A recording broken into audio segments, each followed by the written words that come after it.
A Rede Globo pode ser muitas coisas, mas ela não é boba, né? Eles têm um faro apurado para o poder.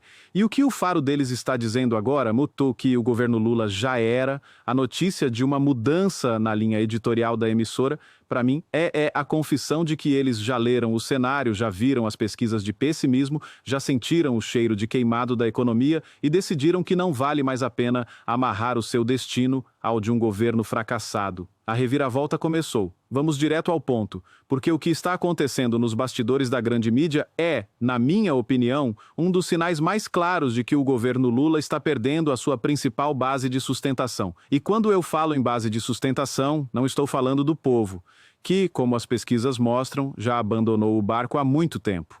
Estou falando daquela elite midiática, daquela bolha de comentaristas e editores que, por quase 2 anos, serviu como uma verdadeira tropa de choque, defendendo o indefensável e atacando qualquer um que ousasse criticar o governo. E o epicentro dessa tropa de choque sempre foi a Rede Globo, e mais especificamente, a Globo News. A notícia que veio à tona, e que o Paulo Figueiredo e outros analistas independentes já vinham antecipando, é que a Globo teria feito uma pesquisa interna e chegado a uma conclusão que para nós é óbvia, mas que para eles parece ter sido um choque de realidade. A percepção do público é de que a emissora está muito à esquerda, e como resultado dessa descoberta, eles teriam tomado uma decisão drástica: demitir a jornalista Daniela Lima, que era talvez o maior símbolo dessa linha editorial agressivamente esquerdista, e iniciar uma mudança na linha editorial. Agora, a gente precisa ser muito cético e, ao mesmo tempo, muito analítico em relação a isso. Eu, particularmente, não acredito em uma conversão súbita da Rede Globo ao bom senso ou à imparcialidade. Eu não acho que eles, da noite para o dia, se tornaram defensores da liberdade de expressão ou do conservadorismo. O que eu acho que está acontecendo é algo muito mais pragmático e, de certa forma, muito mais revelador. A Globo, como eu disse no começo, tem um faro apurado para o poder.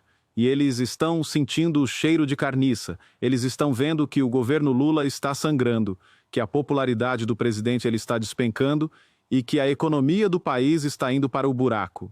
Vamos olhar para os fatos. Uma pesquisa recente da Paraná Pesquisas em São Paulo, o estado mais rico e populoso da nação, mostrou que a desaprovação do governo Lula já chega a 55%.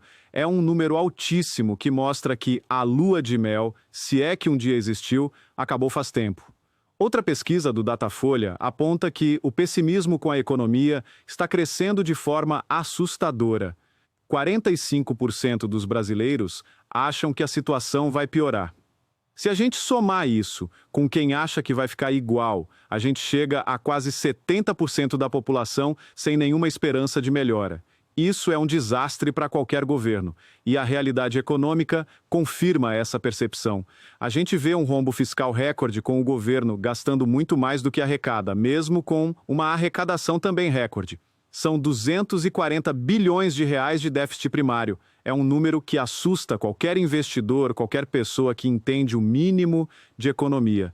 A gente vê o governo tentando, a todo custo, criar novos impostos, taxar as blusinhas, taxar tudo no que for possível, para tentar fechar uma conta que simplesmente não fecha. E enquanto isso acontece aqui dentro, o que a gente vê do lado de fora? Uma crise diplomática e comercial com um parceiro importante, os Estados Unidos, que pode ter consequências devastadoras, o tarifaço de 50% à Lei Magnitsky. Tudo isso cria um ambiente de instabilidade e de insegurança que afasta investimentos e prejudica as nossas exportações. E para piorar, a gente vê o nosso vizinho, a Argentina, sob o comando do Javier Milei, fazendo exatamente o oposto do que a gente está fazendo aqui. E contra todas as previsões da nossa mídia, está começando a dar certo. O Milei, que era tratado aqui como um louco, um radical, está conseguindo um verdadeiro milagre econômico. Ele reduziu o déficit fiscal de 5% do PIB para 0 em menos de 1 ano.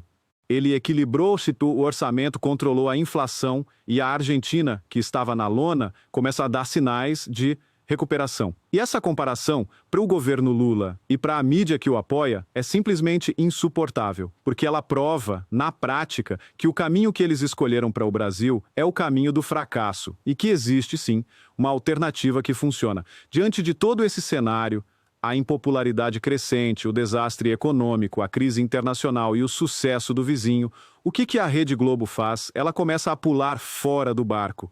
A demissão da Daniela Lima é o sinal mais claro disso. Ela era o símbolo da militância, da defesa cega do governo, do ataque raivoso à oposição. Ao se livrar dela, a Globo está tentando se livrar também da imagem de ser uma assessoria de imprensa do PT. Está tentando sinalizar para o mercado, para o público de centro, e talvez até para a direita, que ela não vai afundar junto com o Lula. É uma jogada de puro oportunismo, de autopreservação. Eles sabem que 2026 está logo ali e que se eles continuarem amarrados a um governo impopular e fracassado, eles vão perder relevância, vão perder audiência e principalmente vão perder dinheiro. A briga deles, no fim das contas, não é ideológica, é uma briga pela verba de publicidade. Eles estão vendo que as redes sociais, a mídia independente, estão crescendo cada vez mais e que o modelo de negócio deles, que depende de uma audiência massiva e da boa vontade do governo de plantão, está ameaçado. A suposta mudança de linha editorial, para mim, não passa de uma tentativa de reposicionamento estratégico.